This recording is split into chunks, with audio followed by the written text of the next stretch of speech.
Les Égyptiens de l'Antiquité possédaient une arme secrète dans leur combat contre les malheurs du quotidien.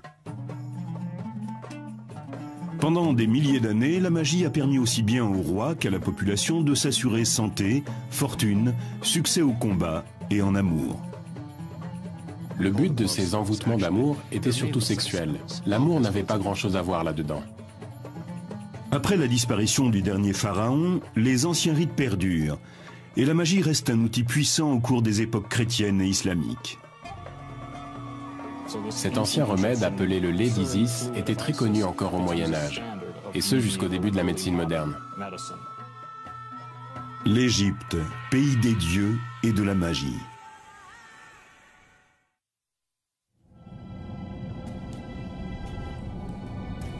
À notre époque, le terme magie évoque des rituels interdits, des rites maléfiques accomplis par des sorciers diaboliques, à des fins peu recommandables. Mais dans l'Égypte ancienne, la réalité était tout autre. Du pharaon aux paysans, tous considèrent la magie comme un outil puissant contre la malchance. La magie est surtout une religion pratique, très terre à terre. Elle colle à la vie quotidienne. Les gens s'en servent pour obtenir ce dont ils ont besoin, pour réaliser leurs souhaits, leurs espoirs, et pour lutter contre leurs peurs. On trouve des formules magiques pour accroître les récoltes, et d'autres qui s'appliquent en complément de la médecine traditionnelle. Mais aussi de nombreuses incantations à proférer contre des personnes ou contre des familles entières. Et à partir du règne de Ramsès, apparaissent les envoûtements d'amour. Du point de vue des Égyptiens, la magie est aussi ancienne que le cosmos. Ils la considèrent comme l'étincelle qui a permis la création. Selon les plus célèbres mythes égyptiens, le dieu Ré-Atoum a créé le monde en nommant chaque chose. C'est son premier fils, Eka, qui insuffle l'énergie vitale dans ses mots et qui donne vie au cosmos et à toutes les divinités.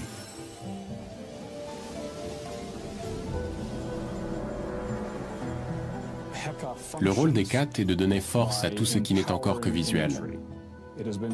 Nous pensons d'ailleurs que le nom Hécate signifie « celui qui bénit les images », qui leur donne leur fonction et apporte la vie. Hécate est donc capable de créer physiquement les choses, à partir de leur nom ou de leur image. C'est le pouvoir du dieu Eka qui permet de rendre réelles les représentations d'offrandes destinées aux morts. C'est le pouvoir magique d'Eka qui permet à travers ces inscriptions que l'esprit du pharaon défunt accède à la vie éternelle. Et c'est aussi Eka qui permet aux formules d'envoûtement de s'accomplir. Il représente la force qui a permis à l'univers d'être créé. En s'appropriant rituels et formules magiques, en se familiarisant avec les anciennes croyances, certains accèdent en toute légitimité au pouvoir d'Hécate et en font usage.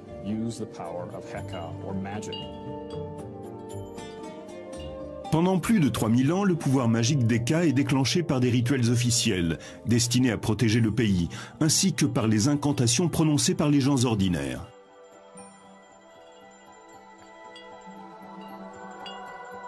Les rites magiques se divisent en 3 éléments. Il y a d'abord le rituel, c'est ce qu'on fait. Puis les incantations, c'est-à-dire ce qu'on dit. Et enfin, les objets utilisés au cours du rituel. Ils disposent tous d'un pouvoir magique. Les objets de culte peuvent être des amulettes confectionnées par des artisans ou des éléments organiques, comme des langues de lézard ou du sang de taureau. Ils ont généralement une valeur symbolique. Ce bracelet est composé de représentations de coquillages appelés choris. On s'en servait dans les rites de fertilité car leur forme rappelle le sexe féminin. On trouve des formules magiques datant de la période gréco-romaine de l'Égypte qui se situe entre -300 avant Jésus-Christ et l'an 400 de notre ère. Elles concernent divers problèmes comme la santé, le commerce, l'amour. Pour que le charme fonctionne, il faut rassembler plusieurs éléments comme les yeux d'un singe, un clou provenant d'une épave de bateau ou des larmes d'âne. Les formules magiques reflètent souvent l'époque à laquelle elles ont été écrites. Un ingrédient apparaissait souvent dans les enchantements. C'était du sang de gladiateur. Si vous en recueillez et que vous en mettez un petit peu dans votre boisson, elle vous donne pouvoir, force et colère. Dans les formules magiques, en plus de l'explication du pouvoir qu'elles renferment, de la liste des ingrédients et des amulettes à utiliser, on trouve assez fréquemment un texte narratif appelé historiola. Il s'agit la plupart du temps d'histoires retraçant la vie des dieux. C'est le récit d'événements mythiques. Il est répété plusieurs fois, mais ce n'est pas pour s'assurer que les gens comprennent bien l'histoire. Il met en scène des grandes forces, et en les répétant à plusieurs reprises, on libère ce pouvoir. On lui permet de sortir des lignes du récit. On a alors une chance d'être investi de la puissance des événements relatés. Un rituel magique peut consister tout simplement à disposer quelques statues votives, des offrandes de nourriture, des morceaux de plantes ou d'autres objets sur un petit autel et à réciter des incantations magiques. S'il s'agit d'un sortilège, les objets utilisés pendant le rituel destinés à contrôler ou à nuire à quelqu'un sont souvent ligotés, écrasés, brûlés ou même fondus. Lorsqu'un sort vient d'être jeté, la formule magique est souvent enterrée dans un cimetière abandonné. Pour que la colère des défunts, que plus personne ne vient honorer, ne se retourne contre la victime du sortilège, ils choisissaient d'anciennes tombes, sur lesquelles on ne déposait plus d'offrandes depuis longtemps. Les endroits les plus indiqués pour enterrer ces formules étaient donc les cimetières abandonnés. Il existe des formules magiques pour tous les cas de figure. Certaines permettent d'améliorer la mémoire, de gagner au dé, de convaincre un client, de provoquer un accident de char et même de donner à un rival l'apparence d'un âne. La plupart des formules magiques se présentaient comme des formulaires avec un espace vierge pour inscrire votre nom. Vous achetiez un sort et vous y écriviez le nom de votre mère, car c'était la clé qui permettait de remonter dans votre généalogie. Parmi les formules d'envoûtement qui ont survécu à travers les siècles, nous avons trouvé celle-ci qui date de l'époque de la domination romaine. Elle est destinée à un pêcheur du nom de Sévérus. Au début de ce texte sont relatées toutes les grandes histoires de pêcheurs. C'est l'historiola. On y raconte des événements qui sont devenus des mythes. À la fin, on peut lire « Et puisque la pêche a été si bonne pour tous les autres, qu'il en soit de même pour Sévérus, fils de Johanna. » Mais le vœu de Sévérus ne s'arrête pas là. Il veut également être doté d'une voix enchanteresse et être célébré pour son talent de chanteur.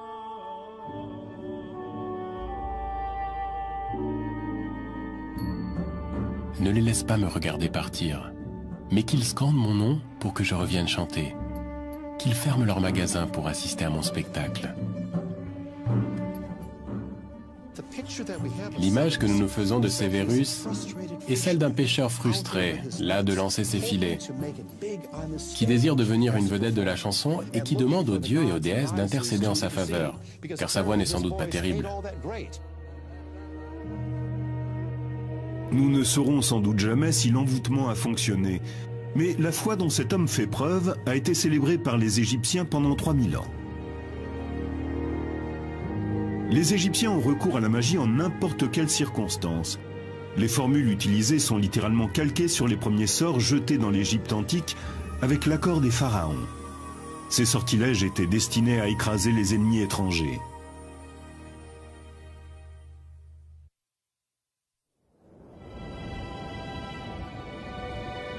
La vallée du Nil est un miracle vivant, un espace fertile au milieu d'un désert aride. Ces riches terres étaient prisées par ses habitants et attisaient la convoitise de leurs ennemis. L'Égypte a été envahie par les Nubiens venus du sud, puis par les Hittites venus de l'est. À plusieurs reprises, les Libyens ont attaqué par l'ouest et des pirates ont débarqué sur les côtes méditerranéennes. Ces invasions incessantes ont conduit les Égyptiens à lever des armées et à bâtir des forteresses pour assurer leur protection. Mais la magie constituait aussi un élément important de la défense du pays. Parmi les premières malédictions et les sortilèges jetés par les Égyptiens, certains étaient destinés à paralyser les troupes ennemies. Nous avons la preuve qu'on pratiquait ce type de cérémonie occulte depuis l'Ancien Empire, et que cela a continué sous la domination romaine. Il existait un sortilège contre les ennemis du pays. On inscrivait une série de textes préétablis sur des poteries, qui étaient ensuite brisés et enterrés selon un rituel précis, le plus souvent dans un cimetière abandonné. Il choisissait des pots en argile, en référence à Khnum, le créateur, qui avait modelé les êtres vivants sur son tour de potier. Symboliquement, chaque pot utilisé représente une ou plusieurs personnes. Les morceaux de poterie en argile faisaient partie des déchets courants en Égypte. Donc, casser ces pots revenait à transformer les ennemis en déchets.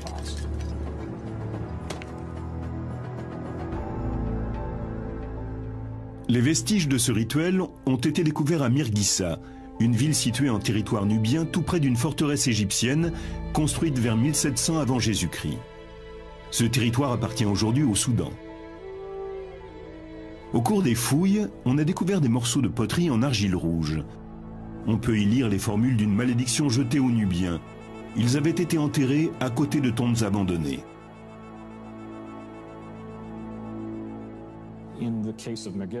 Le cas de Mirghissa a posé un problème, car il n'y avait pas de cimetière sur le site. Il a donc fallu en faire un.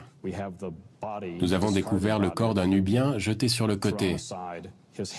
Sa tête avait été coupée et posée à l'envers, tout près d'une poterie cassée. Le couteau qui avait servi à le décapiter se trouvait à côté de lui. Si vous ne disposez pas d'un mort en colère, il faut en créer un. C'est ce qu'ils ont fait sur le site vierge de Mirghissa. Parmi les objets utilisés pour le rituel, on découvre des figurines qui représentent toutes le même motif, un prisonnier ligoté.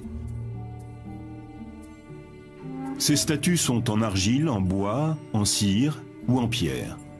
On y inscrit le nom des pays hostiles à l'Égypte, puis on les brûle, on les piétine, on les brise ou bien on les fond pendant le rituel officiel. Ces statues nous donnent des renseignements très précieux sur l'évolution géographique du Proche-Orient au cours de l'Antiquité. Elles portent les noms de tous les voisins de l'Égypte. Ces inscriptions étaient régulièrement actualisées. Tous les textes qu'elles présentent ont été modifiés avec soin.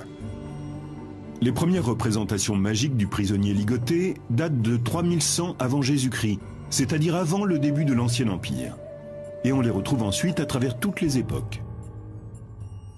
Cette image est parfois dessinée sous les semelles des sandales, afin que le prisonnier soit écrasé à chaque pas. Cette sculpture représente également un prisonnier ligoté. Elle a été taillée dans la pierre qui soutient la porte d'entrée d'un temple. Si vous observez le socle de cette porte, vous pourrez voir qu'il représente un prisonnier allongé le ventre contre le sol, les mains attachées dans le dos. Un trou a été creusé au milieu de son dos pour placer l'axe sur lequel la porte pivote. Ainsi, à chaque fois que quelqu'un entre dans le temple, l'axe vient broyer sa colonne vertébrale. Le simple fait d'ouvrir cette porte chaque matin reproduisait la défaite des ennemis de l'Égypte. La magie est la clé de voûte de la religion égyptienne. Seuls les prêtres et les personnes de sang royal la pratiquent. Mais il arrive qu'elle soit utilisée à mauvais escient. C'est ce qui se produit aux alentours de 1160 avant Jésus-Christ, sous le règne du pharaon Ramsès III. Sous le règne de Ramsès III, l'Empire est dans une situation politiquement instable. C'est au sein de sa famille que s'organise un vaste complot. En effet, sa deuxième épouse espère mettre son fils nommé Pentahour sur le trône. Plusieurs prêtres, qui font partie de la conspiration contre Ramsès, connaissent les rituels magiques. Certains récits historiques racontent qu'ils auraient inscrit des sortilèges sur des feuilles de cire. Ils leur auraient ensuite donné une forme grossière pour s'en servir pendant le rituel. Comme dans bon nombre de rituels de malédiction, ces objets étaient détruits afin de nuire à l'ennemi. Mais ici, la personne visée n'est autre que Ramsès III, le pharaon en personne. Les conspirateurs sont arrêtés et jugés. On ne les accuse pas de sorcellerie, on leur reproche d'avoir fait usage de la magie pour porter préjudice à l'intégrité physique du roi. Ils avaient le droit d'utiliser les objets nécessaires à leur cérémonie, car ils sont tous répertoriés dans la bibliothèque royale. Ce sont les outils classiques que l'on retrouve dans tous les rites officiels. Mais dans le cas présent, ils ne les utilisent pas contre un ennemi, mais contre le roi. La pratique de la magie n'est pas illégale. En revanche, la trahison est un acte criminel. La plupart des conspirateurs sont mis à mort, ainsi que le jeune prétendant au trône, Pentahour. Nous pensons avoir retrouvé la dépouille de Pentahour. On a découvert dans le tombeau royal un corps qui semble avoir été embaumé vivant. Ce n'est qu'une hypothèse. Il peut aussi avoir été empoisonné avant d'être recouvert de bandelettes. Mais la position du corps laisse penser qu'il est mort dans d'atroces souffrances. Cette histoire a vraisemblablement inspiré la scène d'inhumation d'Imhotep dans le film La Momie. Malgré cette trahison, les rites destinés à jeter des sortilèges restent un élément central de la religion égyptienne. Il semble même qu'ils aient influencé le développement de certaines cultures apparues ultérieurement. Dans l'Ancien Testament, une histoire du livre de Jérémie a visiblement été empruntée à la tradition égyptienne. Suivant les instructions de Dieu, Jérémie se rend aux portes de Jérusalem et prévient le peuple d'Israël. Une malédiction s'abattra sur eux s'ils ne mettent pas un terme à leurs agissements diaboliques. Il brise ensuite un pot de terre et réitère la menace divine. C'est ainsi que je briserai ce peuple et cette ville, comme on brise un vase de potier, sans qu'il puisse être reconstitué. Jérémie, chapitre 19, verset 11. Pratiquée lors de rites officiels, la malédiction qui semble avoir inspiré Jérémie a été transformée pour remplir d'autres fonctions, notamment pour résoudre des problèmes d'ordre sentimental. Dans l'ancienne Égypte, ce qui était bon pour la guerre pouvait aussi l'être en amour.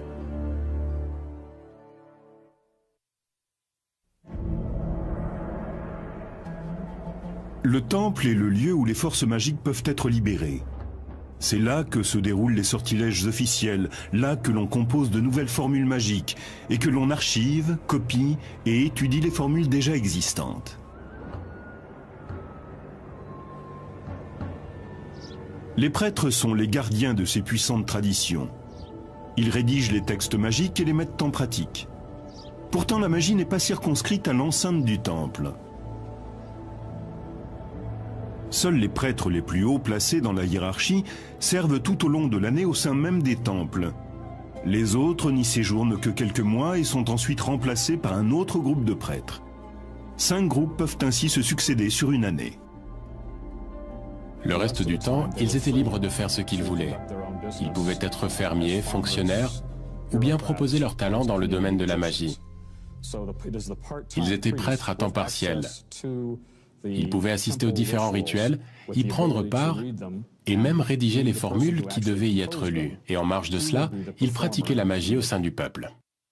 Dans les villages, les prêtres transforment les malédictions destinées aux ennemis de l'Égypte et les utilisent pour prévenir les désagréments du quotidien, comme les problèmes de santé, d'argent et les amours malheureuses. Comme dans les rites officiels, ces formules comportent une historiola qui retrace des événements mythiques. Isis, la déesse mère, et son époux, Osiris, le dieu des morts, sont souvent invoqués dans les incantations amoureuses. Les sortilèges destinés à la population permettent généralement de contraindre quelqu'un à faire quelque chose. Ici, il ne s'agit plus de combat guerrier, mais de conquête amoureuse. Au Louvre, on peut voir une statuette d'argile représentant une femme accroupie, les bras attachés dans le dos. Cette position rappelle clairement l'image des prisonniers ligotés. Elle était utilisée lors du rituel de l'envoûtement amoureux. Mais ce terme est-il bien approprié ? Le but de ces envoûtements d'amour était surtout sexuel. L'amour n'avait pas grand-chose à voir là-dedans. La figurine du Louvre date du IIIe ou IVe siècle avant Jésus-Christ, de l'époque de la domination romaine. Elle a été trouvée dans un pot en terre, accompagnée d'un texte magique écrit sur une fine feuille de plomb. La formule contient des informations spécifiques pour le rituel. 13 épingles en cuivre doivent être enfoncées méthodiquement dans la figurine. À chaque fois que l'une d'elles est en place, on récite la même incantation. En introduisant cette épingle en cet endroit, tu ne penseras plus qu'à moi. Cela avait pour effet d'obliger une femme à n'avoir de rapport sexuel qu'avec vous. Il faut préciser que même le mari de cette femme était alors exclu. Il n'y avait plus que vous qui comptiez. Le but de ce rituel n'était pas d'amener cette femme à tomber amoureuse de vous, mais de la contraindre à vous aimer. Ce rite utilise la symbolique du prisonnier ligoté, sans défense et que l'on écrase. C'est une application très classique des anciennes formules de domination égyptienne. Il arrivait que dans un village, les gens sachent qu'un homme, voulant séduire une femme, lui avait jeté un sort. La femme savait qu'elle ne pouvait pas lutter. Si elle pouvait résister à un homme, c'était impossible face aux dieux et aux déesses. Elle savait qu'elle n'avait pas d'autre choix que de céder. Au cours de la domination gréco-romaine, les formules des envoûtements amoureux sont souvent placées dans des cimetières abandonnés, parfois même à l'intérieur d'une dépouille. Cela rappelle un procédé antique de malédiction. On jette une figurine représentant celui que l'on poursuit dans un cimetière abandonné, là où les morts en veulent aux vivants de les avoir oubliés. En payant grassement quelqu'un ou bien en s'adressant à un prêtre, le texte pouvait être placé dans les catacombes, dans la bouche d'un cadavre. Cet envoûtement a été demandé par un homme qui souhaite manipuler les sentiments d'une femme mariée, du nom de Carrossa. La formule est directement adressée à la dépouille dans laquelle on l'a placée. Réveille-toi et viens à mon aide. Fais que ce qui est inscrit sur ce texte une fois placé dans ta bouche devienne réalité. Empêche Carrossa de penser à son mari, à son enfant, à sa soif, à sa faim. Et mène-la vers moi, brûlante de passion, d'amour, et pleine du désir de m'offrir son corps. Vite, très vite. Malgré l'introduction du christianisme en Égypte, ce type d'envoûtement va rester en usage plusieurs siècles après la crucifixion du Christ. Beaucoup parmi les prêtres chrétiens avaient été élevés selon les coutumes anciennes. Et la magie perdure à travers des chrétiens originaires d'Égypte, l'Église copte. Nous supposons que les principaux responsables des guérisons, de la préparation des amulettes ou des sortilèges et qui reliaient les formules magiques étaient des coptes. Ils pouvaient aider un homme à conquérir une femme, ou encore permettaient à une mère de jeter un sort sur le couple de son fils quand elle estimait que son épouse n'était pas celle qu'il lui fallait. Donc à ce moment, elle jetait un sort pour arracher cette fille des bras de son fils.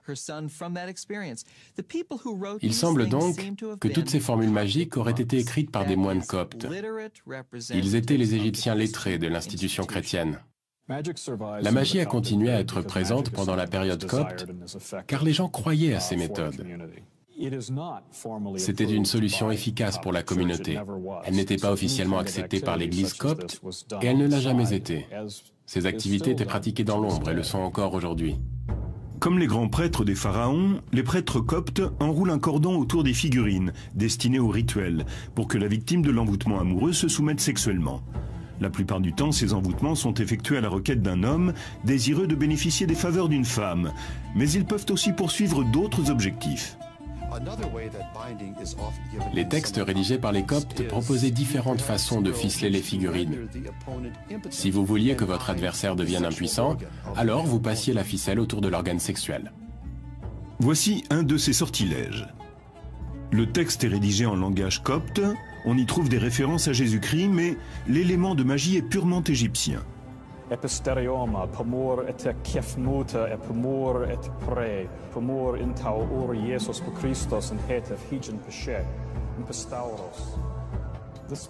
On invoque dans le sortilège l'union du ciel, de la terre, des oiseaux et de la lune, comme Jésus-Christ l'a demandé sur la croix, afin de s'assurer, comme il est dit dans le texte, que le membre viril d'eux, ici on inscrivait le nom de son ennemi, tout comme son désir, s'assèche comme un morceau de bois sec, qu'il devienne comme un chiffon sur un tas de crottins, qu'il ne durcisse plus, qu'il n'ait plus d'érection, qu'il n'éjacule plus, qu'il n'ait plus de relations sexuelles avec, et là vous mettiez le nom de la femme que vous convoitiez.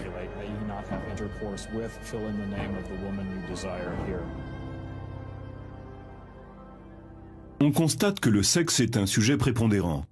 On le retrouve dans toutes les formules magiques, qu'elles aient été rédigées à l'époque des pharaons, au moment de l'invasion romaine, ou pendant la période copte de l'Égypte. Seule la santé occupe une place aussi importante que la sexualité. On craint surtout le mauvais déroulement d'une grossesse ou d'un accouchement.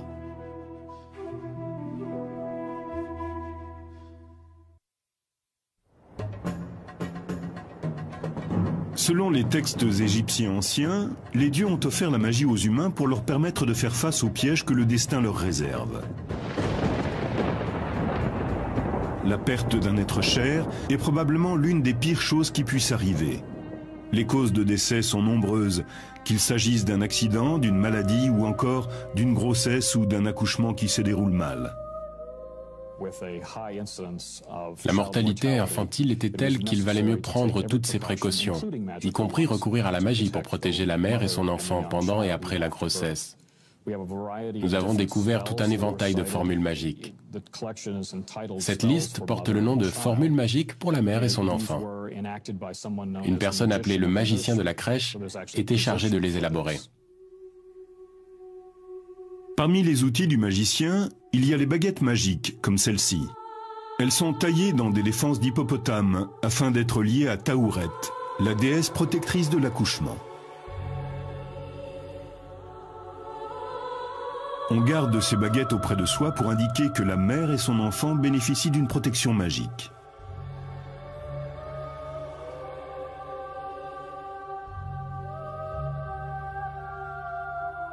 Les jarres, dans lesquelles se trouvent les onguents magiques pour soigner les femmes enceintes, sont elles aussi associées à Taouret.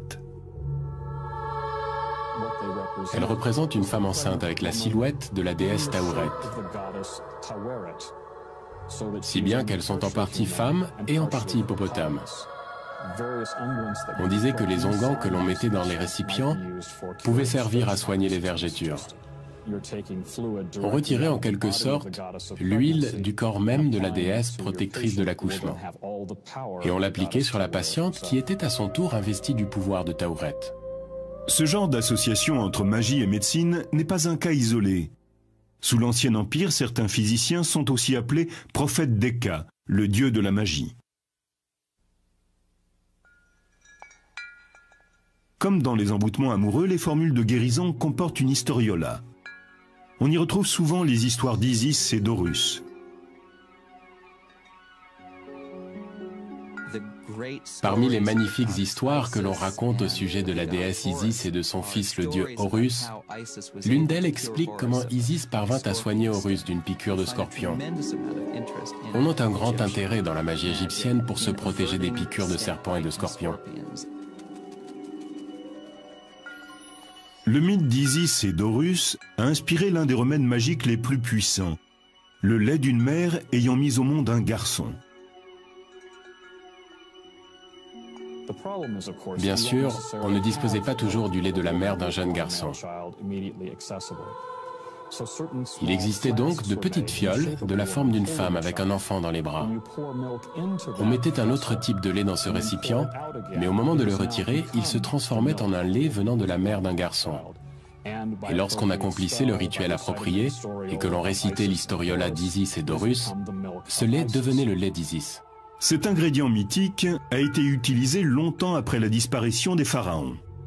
Le physicien grec Hippocrate, qui a vécu entre le 4e et le 5e siècle avant Jésus-Christ, le comptait aussi au nombre de ses remèdes.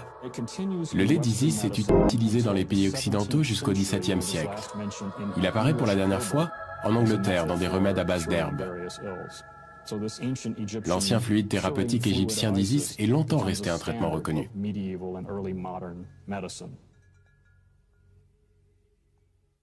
Dans l'Antiquité, Horus est l'objet de bien d'autres historiolas. Le combat mythique qu'il a mené contre Seth, le dieu du chaos, revient très souvent dans les formules de guérison.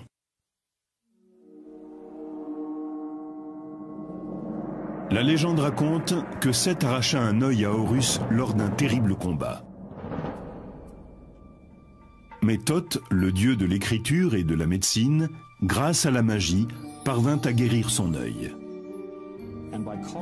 En récitant cette partie du mythe qui traite de la guérison d'Horus datant de l'époque des dieux, on va agir sur la guérison du patient. Selon les anciens textes, Thoth a craché sur l'œil blessé d'Horus, ce qui a suffi à le guérir. Cette technique consistant à cracher sur une plaie est devenue une caractéristique de la magie égyptienne. L'œil intact d'Horus porte le nom d'œil Udjat. Il est devenu le symbole le plus répandu sur les amulettes d'Égypte.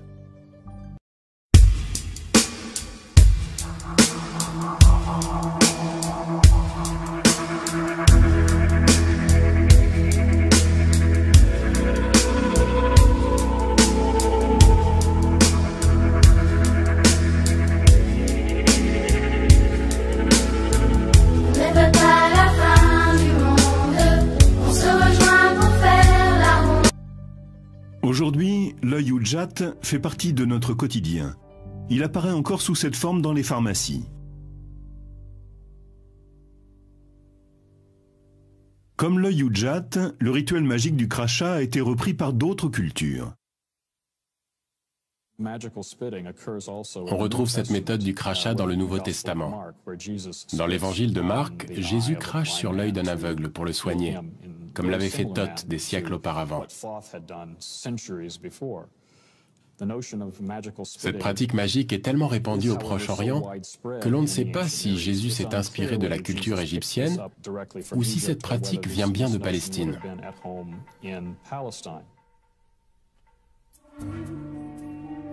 La bibliothèque de Nag Hammadi. On y trouve une collection de textes anciens de magie égyptienne, et certains d'entre eux indiquent comment recourir à la magie pour guérir.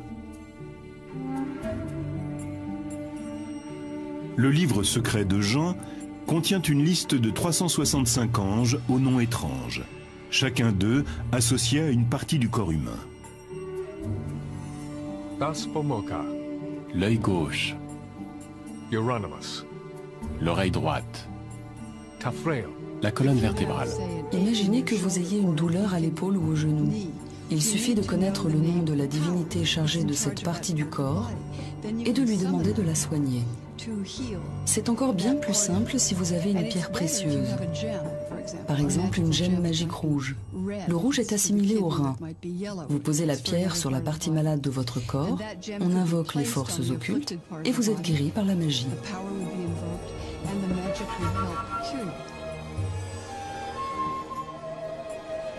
Des traces d'une autre tradition magique ont été découvertes ici, dans la synagogue Ben Ezra du Caire, l'un des plus vieux temples juifs d'Égypte.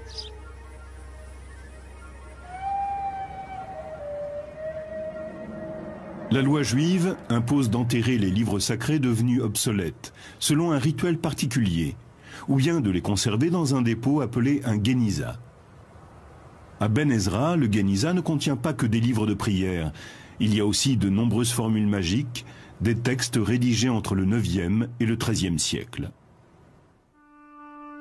Il traite des mêmes problèmes que les formules magiques égyptiennes, et les méthodes auxquelles il recourt sont souvent similaires. Bien que le judaïsme ne soit pas favorable à la magie, les textes trouvés dans le Géniza sont résolument ancrés dans la tradition juive. On a pu noter des références aux versets de la Bible. Certains sont même carrément utilisés tels quels. Pour ces formules, on fait ressortir le pouvoir du psaume, voire même de toute l'histoire, et on l'applique à une situation particulière. Ces formules sont destinées à soigner tout un éventail de maladies. Les maux de tête, les tremblements, la timidité, ou tout simplement à se protéger d'un éventuel ennemi.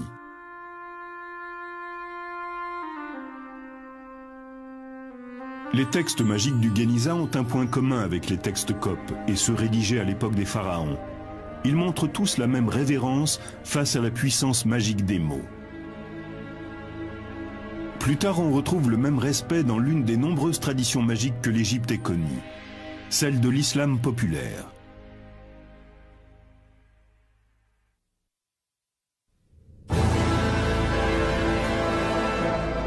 Au commencement, Dieu, le Créateur, nomma chacune des choses qui composent l'univers. Et avec ces noms, le dieu Eka insuffla la vie dans le cosmos. La fantastique faculté des mots à créer la réalité a amené les Égyptiens à considérer l'écriture avec autant de respect que de crainte.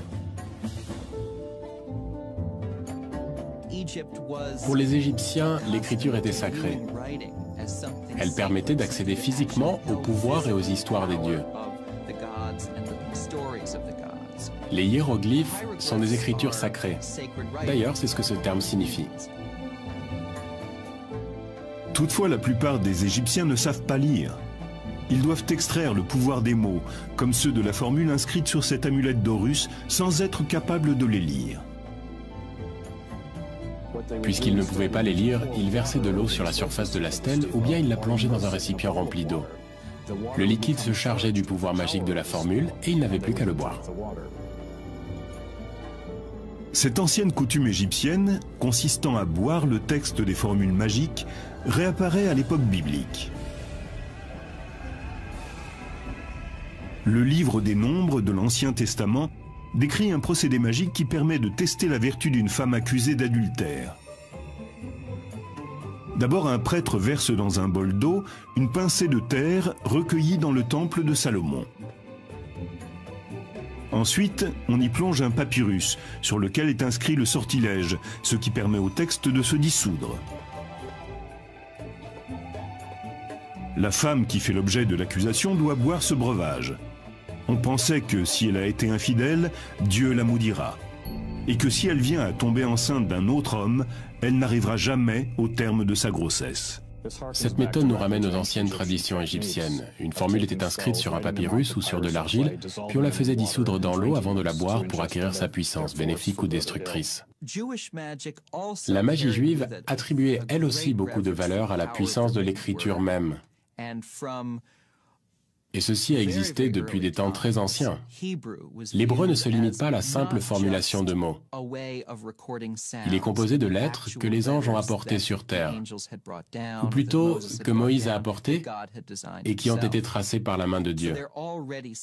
Ces lettres sont sacrées, tout comme les hiéroglyphes. Les formules magiques de la période gréco-romaine trouvent leurs racines aussi bien dans la tradition pharaonique que juive. Les prêtres qui les rédigent cherchent sans cesse de nouveaux noms, de nouveaux mots, de nouveaux sons. Plus ils sont étranges, mieux c'est. Nous avons trouvé de nombreux exemples de ce langage magique en introduction de textes qui commencent comme une prière. Ça ressemble à cela. Yahoo, Sabeyov, Adonai, ce sont des sonorités qui sont typiques de l'hébreu. Et il devait y avoir des noms d'anges comme Michael, Gabriel, Raphaël. Il y avait même des palindromes, ces mots que l'on peut lire dans un sens comme dans l'autre. Il confère un grand pouvoir aux incantations. Abla Nafan Alba, Sesumgen Barfarenges, Shemesheilam. Ce sont des mots étranges et très exotiques. Laielops. On retrouve toutes sortes de mots magiques. L'Église copte semble elle aussi reconnaître aux mots et aux lettres un grand pouvoir magique.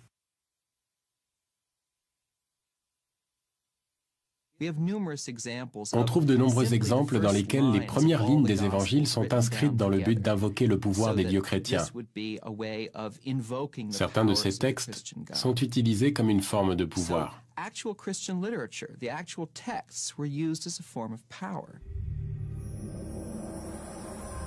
Les Coptes adoptent aussi les traditions magiques d'autres religions. Cette démarche s'appelle le syncrétisme. On constate une tendance syncrétiste dans les textes magiques coptes. On y retrouve toutes sortes de noms. Des noms judaïques, des noms de dieux et déesses gréco-romains. Il y a aussi des références aux dieux et déesses de l'Égypte pharaonique. On trouve également dans ces textes hautement syncrétiques toutes sortes de références chrétiennes, telles que les anges, le Christ, le divin.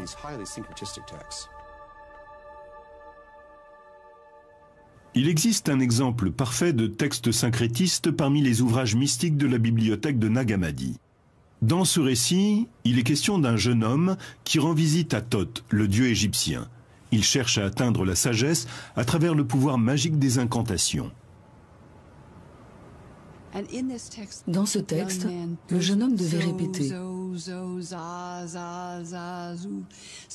Ces sons étaient des invocations. Peut-être les disait-il à haute voix, ou répétait-il ces sonorités une vingtaine de minutes, afin d'entrer dans un état de transe.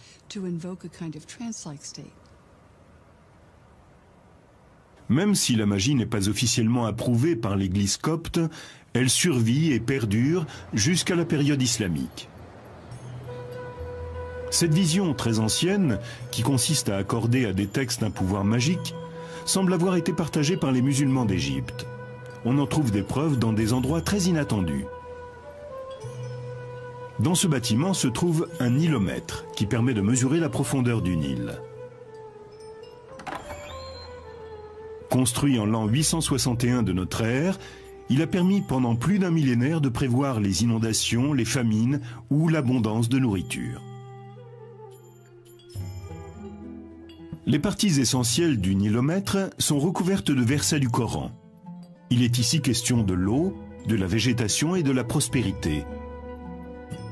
Certains experts pensent que ces versets sont là dans un but magique, comme sur les amulettes pharaoniques, mais à plus grande échelle. La magie trouve également place en Égypte dans la pratique quotidienne de l'islam.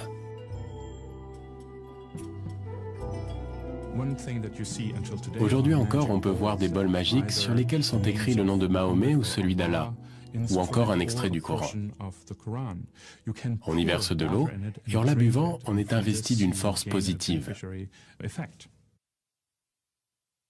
L'utilisation des bols magiques n'est que l'un des nombreux rituels musulmans qui reprennent les traditions de l'Antiquité égyptienne, liées au pouvoir de l'écriture.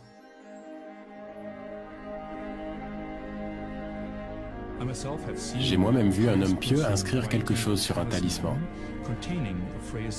Il écrivait des versets du Coran sur un morceau de papier. Il l'a certainement emporté chez lui pour le dissoudre dans de l'eau et boire le breuvage.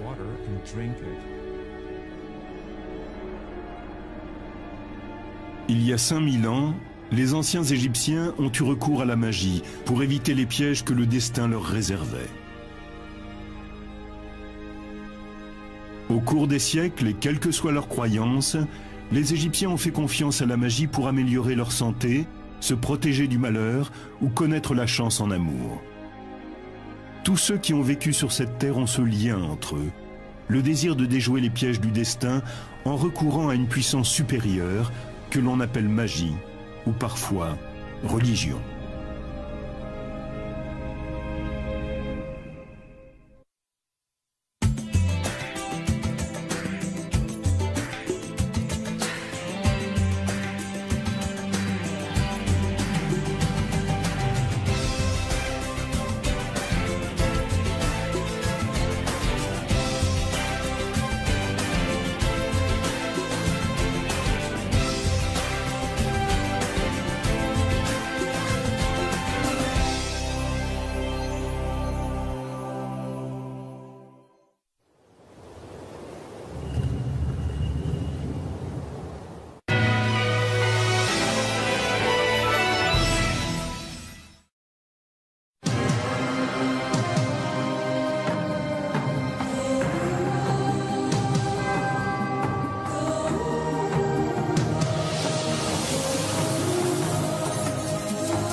Les Égyptiens de l'Antiquité possédaient une arme secrète dans leur combat contre les malheurs du quotidien.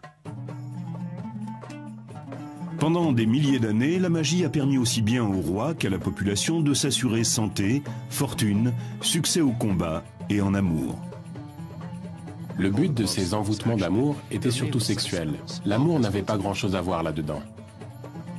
Après la disparition du dernier pharaon, les anciens rites perdurent, et la magie reste un outil puissant au cours des époques chrétiennes et islamiques.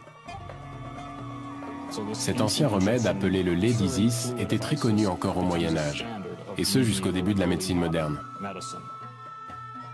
L'Égypte, pays des dieux et de la magie.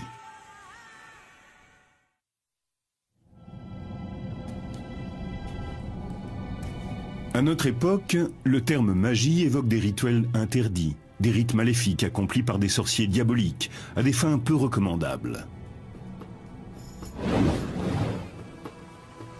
Mais dans l'Égypte ancienne, la réalité était tout autre. Du pharaon aux paysans, tous considèrent la magie comme un outil puissant contre la malchance. La magie est surtout une religion pratique, très terre à terre. Elle colle à la vie quotidienne. Les gens s'en servent pour obtenir ce dont ils ont besoin, pour réaliser leurs souhaits, leurs espoirs, et pour lutter contre leurs peurs. On trouve des formules magiques pour accroître les récoltes, et d'autres qui s'appliquent en complément de la médecine traditionnelle. Mais aussi de nombreuses incantations à proférer contre des personnes ou contre des familles entières. Et à partir du règne de Ramsès, apparaissent les envoûtements d'amour. Du point de vue des Égyptiens, la magie est aussi ancienne que le cosmos. Ils la considèrent comme l'étincelle qui a permis la création. Selon les plus célèbres mythes égyptiens, le dieu Ré-Atoum a créé le monde en nommant chaque chose. C'est son premier fils, Eka, qui insuffle l'énergie vitale dans ses mots et qui donne vie au cosmos et à toutes les divinités.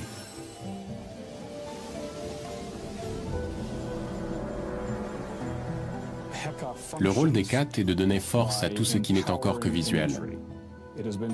Nous pensons d'ailleurs que le nom Hécate signifie « celui qui bénit les images », qui leur donne leur fonction et apporte la vie. Hécate est donc capable de créer physiquement les choses, à partir de leur nom ou de leur image. C'est le pouvoir du dieu Eka qui permet de rendre réelles les représentations d'offrandes destinées aux morts. C'est le pouvoir magique d'Eka qui permet à travers ces inscriptions que l'esprit du pharaon défunt accède à la vie éternelle.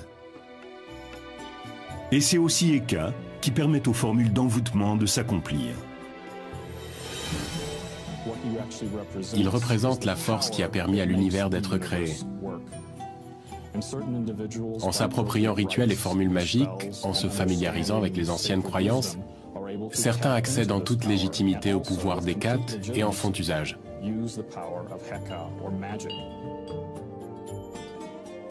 Pendant plus de 3000 ans, le pouvoir magique d'Eka est déclenché par des rituels officiels, destinés à protéger le pays, ainsi que par les incantations prononcées par les gens ordinaires.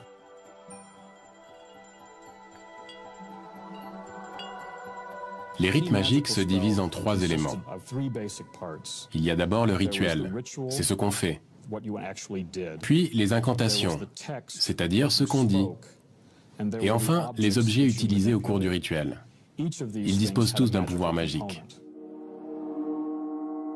Les objets de culte peuvent être des amulettes confectionnées par des artisans ou des éléments organiques, comme des langues de lézard ou du sang de taureau. Ils ont généralement une valeur symbolique. Ce bracelet est composé de représentations de coquillages appelés choris. On s'en servait dans les rites de fertilité car leur forme rappelle le sexe féminin. On trouve des formules magiques datant de la période gréco-romaine de l'Égypte qui se situe entre -300 avant Jésus-Christ et l'an 400 de notre ère.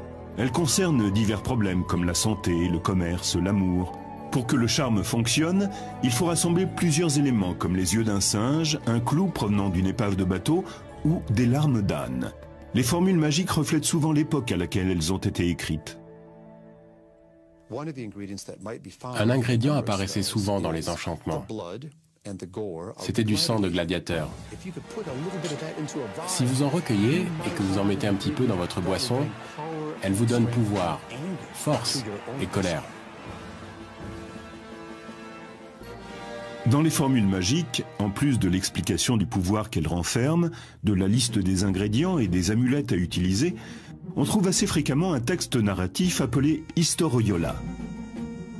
Il s'agit la plupart du temps d'histoires retraçant la vie des dieux. C'est le récit d'événements mythiques. Il est répété plusieurs fois, mais ce n'est pas pour s'assurer que les gens comprennent bien l'histoire. Il met en scène des grandes forces, et en les répétant à plusieurs reprises, on libère ce pouvoir. On lui permet de sortir des lignes du récit. On a alors une chance d'être investi de la puissance des événements relatés. Un rituel magique peut consister tout simplement à disposer quelques statues votives, des offrandes de nourriture, des morceaux de plantes ou d'autres objets sur un petit autel et à réciter des incantations magiques. S'il s'agit d'un sortilège, les objets utilisés pendant le rituel destinés à contrôler ou à nuire à quelqu'un sont souvent ligotés, écrasés, brûlés ou même fondus. Lorsqu'un sort vient d'être jeté, la formule magique est souvent enterrée dans un cimetière abandonné. Pour que la colère des défunts, que plus personne ne vient honorer, ne se retourne contre la victime du sortilège, ils choisissaient d'anciennes tombes, sur lesquelles on ne déposait plus d'offrandes depuis longtemps. Les endroits les plus indiqués pour enterrer ces formules étaient donc les cimetières abandonnés. Il existe des formules magiques pour tous les cas de figure. Certaines permettent d'améliorer la mémoire, de gagner au dé, de convaincre un client, de provoquer un accident de char et même de donner à un rival l'apparence d'un âne. La plupart des formules magiques se présentaient comme des formulaires avec un espace vierge pour inscrire votre nom. Vous achetiez un sort et vous y écriviez le nom de votre mère, car c'était la clé qui permettait de remonter dans votre généalogie. Parmi les formules d'envoûtement qui ont survécu à travers les siècles, nous avons trouvé celle-ci qui date de l'époque de la domination romaine. Elle est destinée à un pêcheur du nom de Sévérus. Au début de ce texte sont relatées toutes les grandes histoires de pêcheurs. C'est l'historiola. On y raconte des événements qui sont devenus des mythes. À la fin, on peut lire « Et puisque la pêche a été si bonne pour tous les autres, qu'il en soit de même pour Sévérus, fils de Johanna. » Mais le vœu de Sévérus ne s'arrête pas là. Il veut également être doté d'une voix enchanteresse et être célébré pour son talent de chanteur.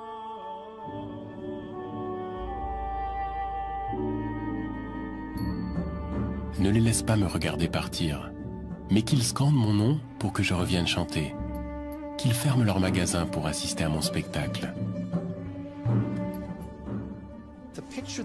L'image que nous nous faisons de Sévérus est celle d'un pêcheur frustré, las de lancer ses filets, qui désire devenir une vedette de la chanson et qui demande aux dieux et aux déesses d'intercéder en sa faveur, car sa voix n'est sans doute pas terrible.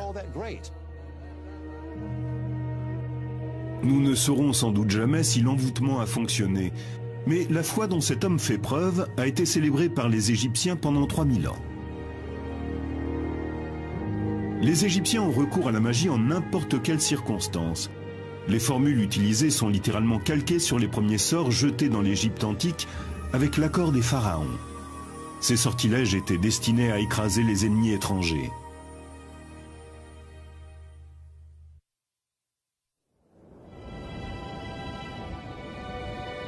La vallée du Nil est un miracle vivant, un espace fertile au milieu d'un désert aride. Ces riches terres étaient prisées par ses habitants et attisaient la convoitise de leurs ennemis. L'Égypte a été envahie par les Nubiens venus du sud, puis par les Hittites venus de l'est. À plusieurs reprises, les Libyens ont attaqué par l'ouest et des pirates ont débarqué sur les côtes méditerranéennes. Ces invasions incessantes ont conduit les Égyptiens à lever des armées et à bâtir des forteresses pour assurer leur protection. Mais la magie constituait aussi un élément important de la défense du pays. Parmi les premières malédictions et les sortilèges jetés par les Égyptiens, certains étaient destinés à paralyser les troupes ennemies. Nous avons la preuve qu'on pratiquait ce type de cérémonie occulte depuis l'Ancien Empire, et que cela a continué sous la domination romaine. Il existait un sortilège contre les ennemis du pays. On inscrivait une série de textes préétablis sur des poteries, qui étaient ensuite brisés et enterrés selon un rituel précis, le plus souvent dans un cimetière abandonné. Il choisissait des pots en argile, en référence à Khnum, le créateur, qui avait modelé les êtres vivants sur son tour de potier.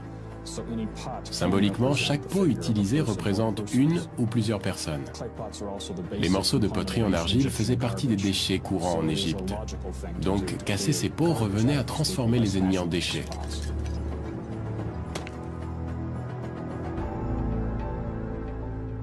Les vestiges de ce rituel ont été découverts à Mirghissa, une ville située en territoire nubien tout près d'une forteresse égyptienne construite vers 1700 avant Jésus-Christ.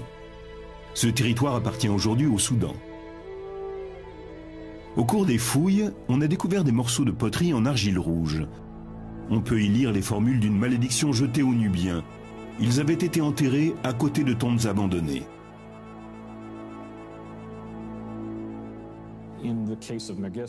Le cas de Mirghissa a posé un problème, car il n'y avait pas de cimetière sur le site.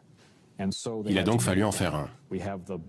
Nous avons découvert le corps d'un Nubien jeté sur le côté. Sa tête avait été coupée et posée à l'envers, tout près d'une poterie cassée.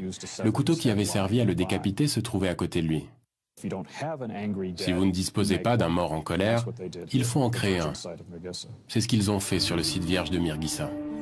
Parmi les objets utilisés pour le rituel, on découvre des figurines qui représentent toutes le même motif, un prisonnier ligoté. Ces statues sont en argile, en bois, en cire ou en pierre. On y inscrit le nom des pays hostiles à l'Égypte, puis on les brûle, on les piétine, on les brise ou bien on les fond pendant le rituel officiel.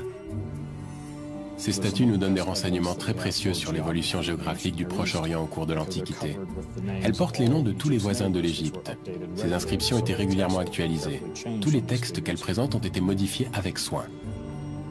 Les premières représentations magiques du prisonnier ligoté datent de 3100 avant Jésus-Christ, c'est-à-dire avant le début de l'Ancien Empire.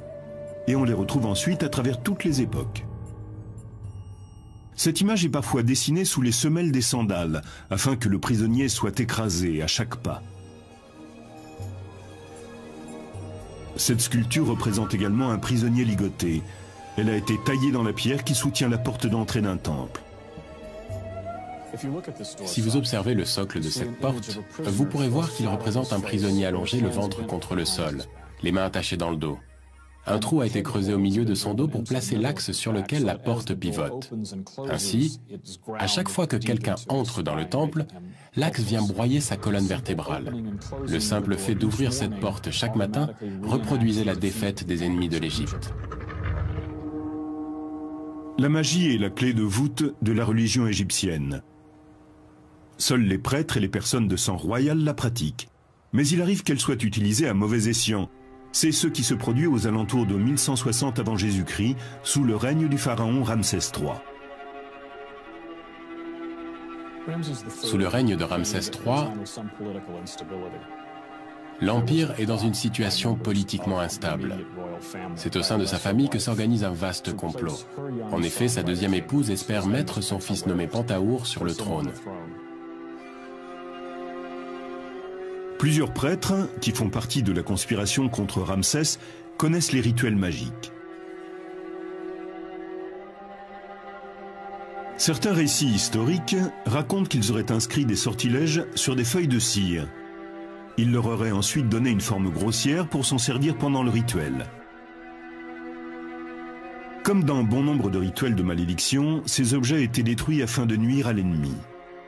Mais ici, la personne visée n'est autre que Ramsès III, le pharaon en personne. Les conspirateurs sont arrêtés et jugés. On ne les accuse pas de sorcellerie, on leur reproche d'avoir fait usage de la magie pour porter préjudice à l'intégrité physique du roi.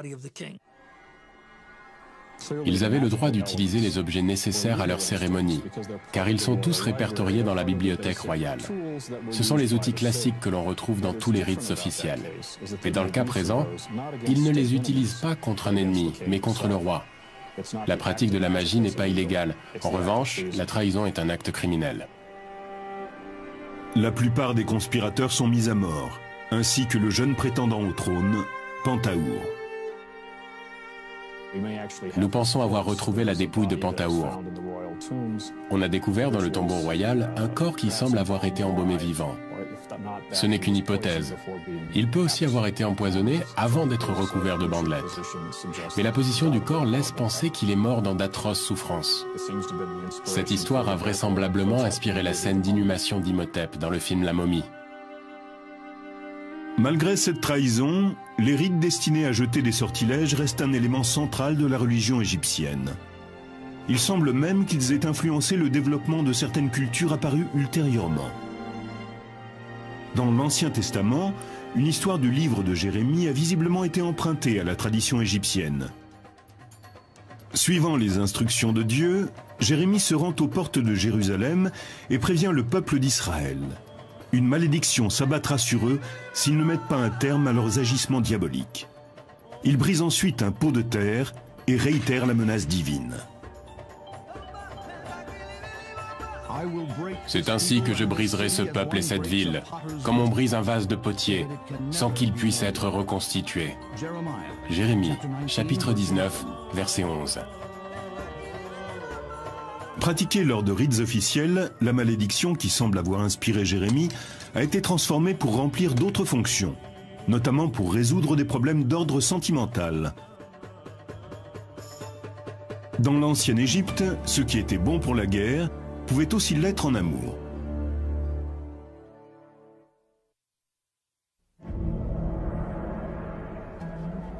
Le temple est le lieu où les forces magiques peuvent être libérées. C'est là que se déroulent les sortilèges officiels, là que l'on compose de nouvelles formules magiques et que l'on archive, copie et étudie les formules déjà existantes. Les prêtres sont les gardiens de ces puissantes traditions. Ils rédigent les textes magiques et les mettent en pratique. Pourtant, la magie n'est pas circonscrite à l'enceinte du temple. Seuls les prêtres les plus hauts placés dans la hiérarchie servent tout au long de l'année au sein même des temples. Les autres n'y séjournent que quelques mois et sont ensuite remplacés par un autre groupe de prêtres. 5 groupes peuvent ainsi se succéder sur une année. Le reste du temps, ils étaient libres de faire ce qu'ils voulaient. Ils pouvaient être fermiers, fonctionnaires, ou bien proposer leur talent dans le domaine de la magie. Ils étaient prêtres à temps partiel. Ils pouvaient assister aux différents rituels, y prendre part et même rédiger les formules qui devaient y être lues. Et en marge de cela, ils pratiquaient la magie au sein du peuple.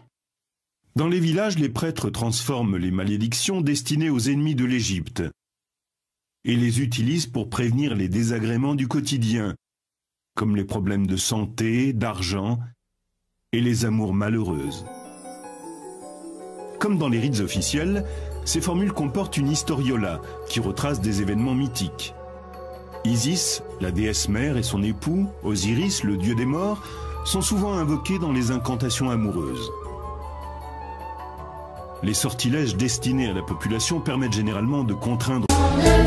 On se rejoint pour faire la ronde. Ce que l'on veut, c'est pouvoir encore s'aimer. Pour tous les enfants de la terre, une chanson comme prière et réunir l'amour de l'humanité.